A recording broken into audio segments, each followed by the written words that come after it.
So when I first thought about making a video on Project BloodStrike, I was thinking about getting gameplay, and I wanted to get sniper gameplay. However, the sensitivities don't make sense and don't work properly.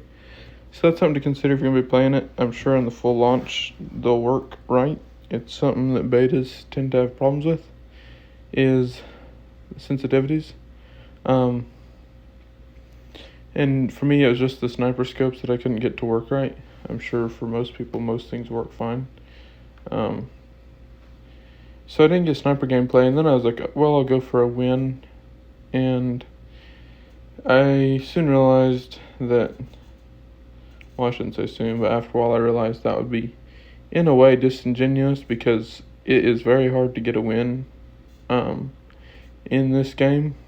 A win means a lot more in this than it does in Call of Duty Mobile Battle Royale, and probably almost means more than it does in Apex Mobile.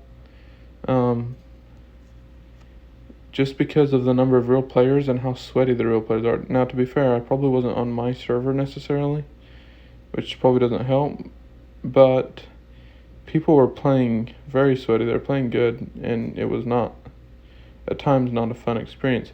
However, that is prefacing it with some of, slightly negative things. There are so many positives about this, and when I say that it's hard to get a win, that's not a bad thing, that's a good thing.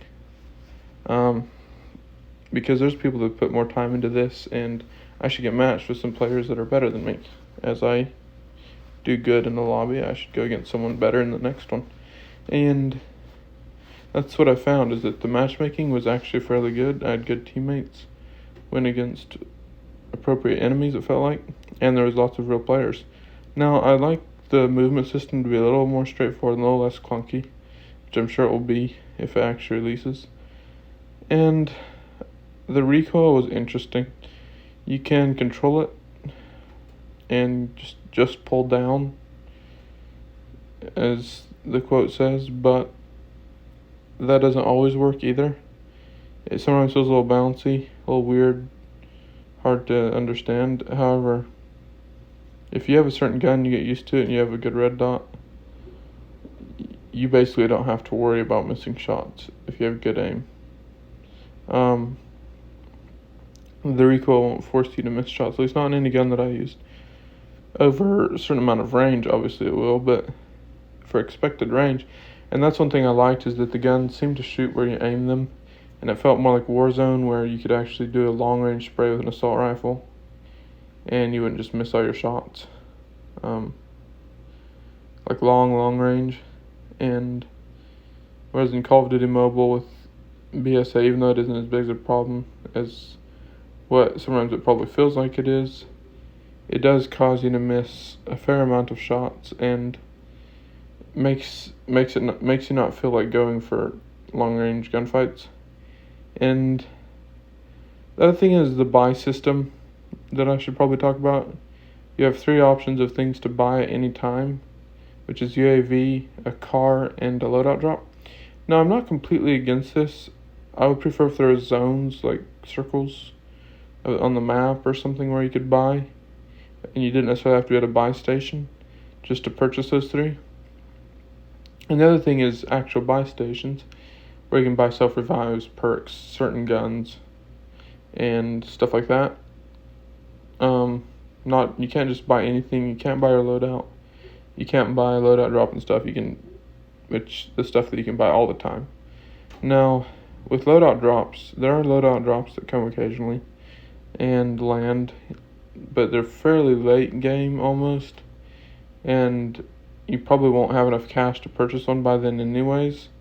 So it's kind of hard to get a loadout, off of one drop or whatever. It can be done, but in solos it's hard. In squads I'm sure you can, but I mainly played solos. And the other thing is visibility, which once again, it's just an alpha, so it's not, or beta or whatever, it's not going to have great visibility. It's not the finished product. So, you can't judge it too harshly. I like the weather modes that come and change and it becomes rainy. That's neat. However, it it does obstruct visibility, which isn't necessarily a bad thing, but I think overall visibility isn't that great. And the other thing is, I wish that rotations were a little easier, a little better, and I wish the time to kill was, well, I don't mind being able to kill someone in one mag. I think that's good for a Call of Duty type game. And I think snipers are balanced, but most guns at close range seem to kill in one magazine pretty easily if you hit all your shots, which it seemed like everyone did. I don't know if that's an aim assist thing or everyone being cracked, because I know everyone was pretty cracked and everyone was really sweating it out, but being able to kill in one magazine or 20 or 30 bullets is a little bit much with the fire rate of these guns. I definitely think they should slow the fire rate down a little bit. It wouldn't have to be like in half, but it should definitely be slowed down. And that's pretty much all. I know that's a lot of criticism, not much nice things to say about it, but I think that the core game here is really, really good. I wish it changed the way the operators worked and the field upgrades, but I guess it's Apex style, which isn't the worst thing in the world. You kind of got to choose between Apex and Warzone style operators, and they chose Apex style operators. One last thing I ought to mention is the UI and loadout system, which I think is pretty good actually. They have a training range, which is actually a good training range, I would say, especially for the state, like the place that the game's at right now, and not being full launch or whatever. I think that the gunsmith options are good. The way that works is pretty good. And I'm looking forward to when it comes out, learning movement being smoother, and that side of the game. I think that will hopefully increase the time to kill, just that, even if they don't increase it as much as I think they probably ought to. But yeah, overall I think it's a good game. I definitely recommend playing it, checking it out.